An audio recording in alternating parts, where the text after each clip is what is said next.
how's everybody doing? I hope everybody is drawing awesomeness and your comics or your projects are all going good.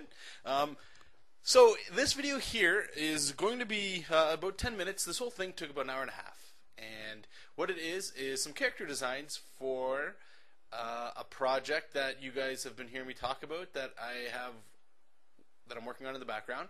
And what that project is it's how to make a mini comic. If you guys have been following me on the live streams, or if some of you have been participating on them, or in them I should say, you've heard me talk about them.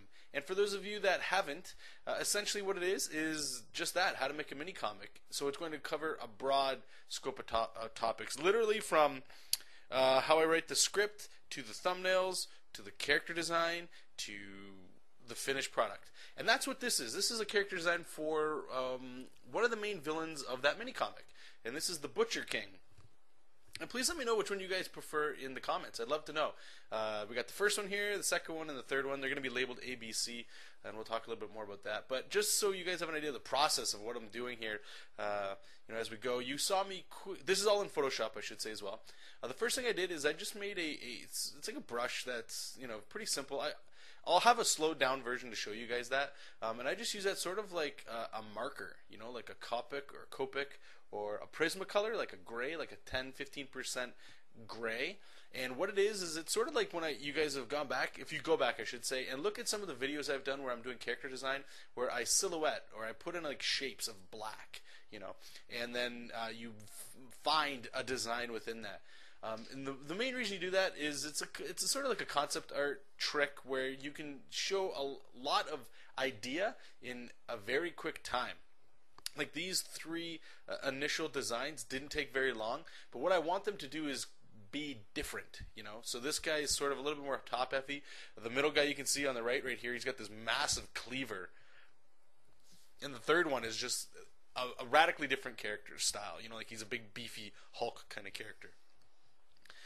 So how this workflow kind of goes is I have that marker stage, and once I have it in there, I'll just make a new layer, and I'll start throwing in some quick ideas. Like you saw there with the anatomy of the arm and stuff like that. But before I go too far in there, what I like to do is throw in a perspective, and you can see it faintly in there. And I actually really don't erase it too much. I kind of leave it in there because I know as I'm drawing, I'll slowly get rid of it. It's not a big deal. The whole idea here is to sell a very quick idea of a concept. I don't need to spend all day rendering a character out. For me, when I design characters, and why I love doing concept art, especially for characters design like this, is the amount of volume of character range you can get in such a somewhat short period of time. Like, to be fair, like I said, this did take an hour and a half. That's a lot of time. It's arguable, right? Like how much time is that? Should I have spent more? There's some give and take on that.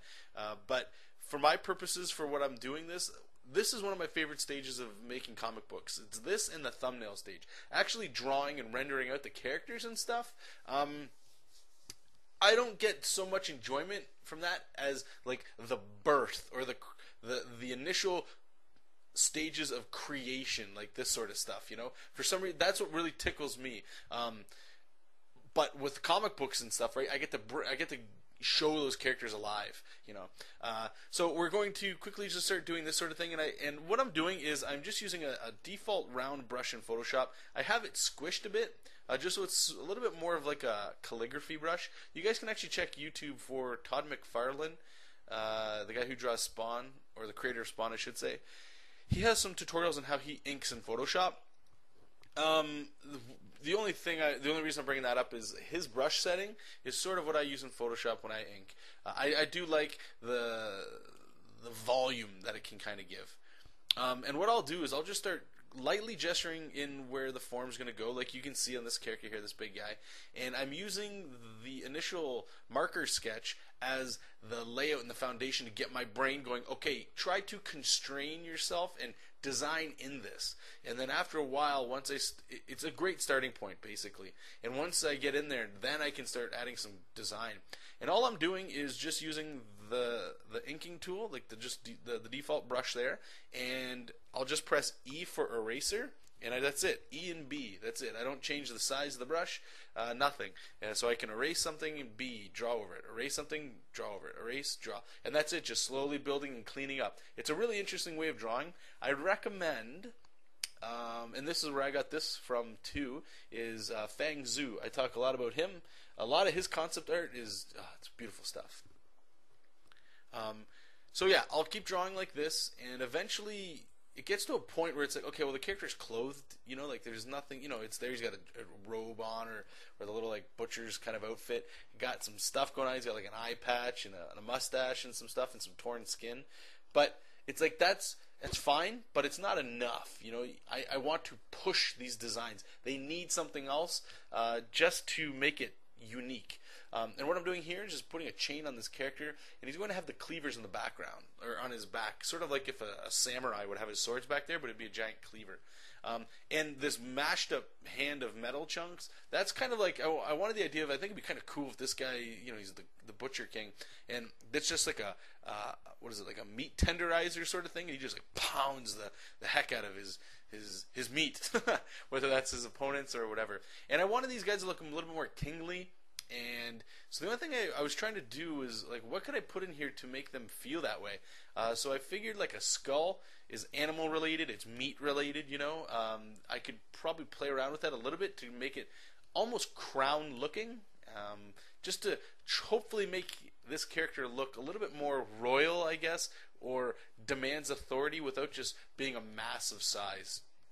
And then you saw me just do a background, a gradient, just again working with gray. The reason, if you guys are doing concept art, you guys have probably heard this, but for those of you that might not be familiar with it, it's a good idea when you're doing your concept design to even just do this stage here. Just go as far as just filling the character with just a flat gray, because it helps your eyes see things. But the background isn't white. It's like a 10 to 20% gray. That way, if I wanted to, I could draw in white, and you can actually push more range that way. And I'm only using, I believe I only use 3 tones here. You just got that flat dark gray there. Then I'm using this light gray, and then I think even a darker gray. And that's about it. And the reason for this is there's no color in here, but what this lets me do is see shape, see, you know, balance. Does this character look like they need some extra stuff, you know? And to be fair, this is going to be drawn for comics, so a lot of these designs are going to have to get toned down a bit. But for me, this is the best stuff, because when I look at this, I literally have this printed out for all the characters that are in the comic, and I keep them on my wall, and I just look at them every day until eventually I go, you know, that's the design I want, or I like that, maybe I just want the head of this character, but the body of this one, or I like the idea I was going with this one. Let's incorporate that and see where that goes. From here, I'll actually take it into refining the character more and somewhat simplifying them, I guess, just so that, you know, when you're drawing comics, you got to draw these characters over and over again. And this much detail, like, it's not too much, but it can get, you know, tiring when you want to be drawing pages and pages of stuff. But like I said, this whole content stuff will be coming out very soon, so you guys stick around. I just wanted to have this because it sort of touched on a couple topics there. But until the next video, you guys, keep reading comics, keep making comics, and I'll see you then. Bye.